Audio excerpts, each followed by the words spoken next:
Welcome to 5-Minute Moves if you're watching this on my replay on IGTV. Every Friday, if you want to catch me live, 8:45 Central Time, we take 5 minutes to move.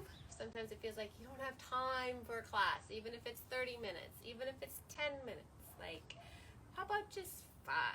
We're going to do lower body. I did lower body last week. I'm going to do lower body stretches for this week and next week at least. So I think I only sketched this out in my mind a little bit, but I would like to go through a little bit of modified runner's lunge type stretching because it's really hard. We sit all day, we get our hip flexors all tight. And I'm going to give you 2 options because I know there's a variety of people that catch the replay. So option 1 is going to be your regular runner's lunge. If it's achievable for you to get down on the ground on one knee, you can put a pillow under this knee. You can have a stack of books or some stools or even chairs here under your hands, or if you had yoga blocks, we could be here, right?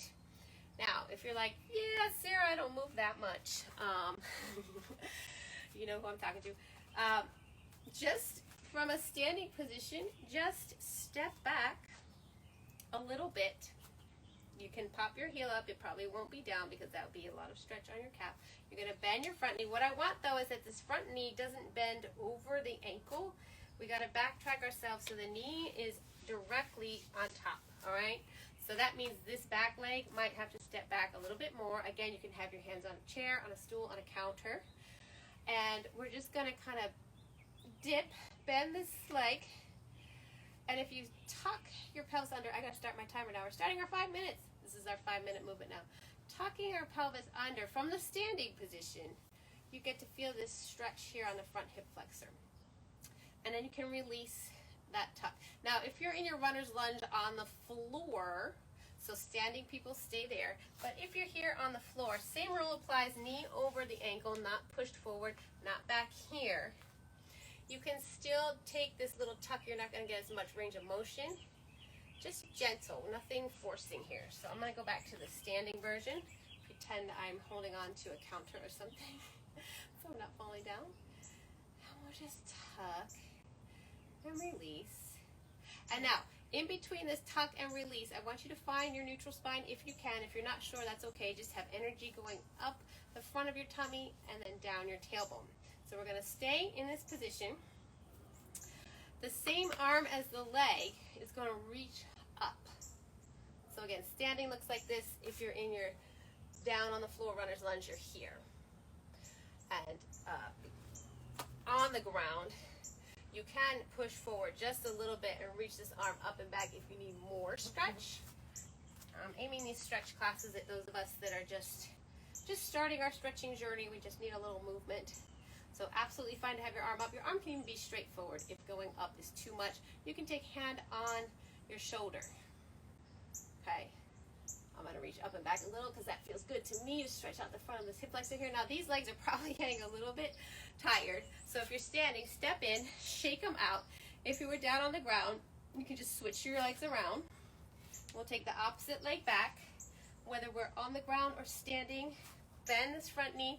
Make sure it's not going beyond your ankle. Maybe wiggle your foot forward. Maybe wiggle your back leg backwards. Woo! Find your balance. And then again, let's see if we can take just a little bit of a tuck and release. And a tuck and release. So we're trying to get this hip flexor stretched.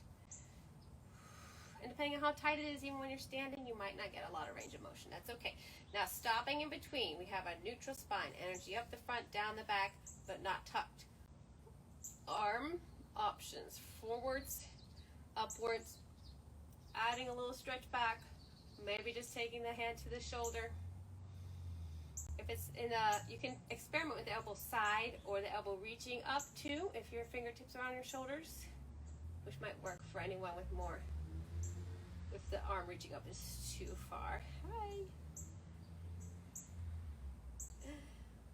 Let's reach up and back if you like. I like a little extra stretch there. Reach up and back. Let me check my time. 2 minutes. Step in, shake it out. And since today's focus is still the front of the hip flexors, the front of the leg, if you are on the ground, you'll need to stand up now. Sorry, you lost my face on this now. But you are going to need maybe to be near a wall or a chair. We're just going to do, you probably already know this, but taking your time with me, we're going to do foot to hand to stretch our quad. Now, if you're like, whoa, I can't even grab my foot, that's too far, you know what you can do? You can grab a piece of your clothing back here and start there. Also, if you have a rolled up towel, a piece of clothing perhaps is rolled up, you can always take that along the front of your foot, my big old sweatshirt here, put it around there, holding on to your stability piece of furniture. Just pull that to the point so you can start with a gentle stretch. We're still lifting up in the front, down in the back, so we're activating our abs so we're not sinking in our lower back. So those are your options there. So don't feel like just because I say grab your foot and you can't grab your foot doesn't mean you can't do this stretch and get a good start to get released in the front there. Let's see. Time check. Ooh, gotta do the other side. So options for our quad hip flexor stretch on the other side. I'll go from the easiest option. Wrap that towel around your foot or leg. Just start to lift it behind you. Then next option is you get a little more flexible. Maybe grab a piece of clothing to hoist your leg up. Then you can finally one day grab your foot. Hey, thanks for tuning in. We're almost at the end of my 5 minutes of movement. Just focused on stretching out the front of our hip flexors since we sit down so much. And there's my timer. 5 minutes. So if you joined me from the beginning, we got a nice stretch for our hip flexors and quads in a sitting or standing version, so that I'm going to wave at you guys. Hello, Patience and Pilates and Ballet for Women. Ballet for Women, I need to go check out your Instagram. I love ballet. So thanks for joining me. This will be on my IGTV. I'm doing a whole series of 5-minute movements because we need to take time to move, even if it's just 5 minutes. And for anybody else watching this on the replay, of course, if you like the movement stuff, you might like my stretch and move class. So go ahead and click on the link in my bio. You can get information on my stretch and move class. I teach live 3 times a week, but it's also available on demand for my subscribers. So check that out.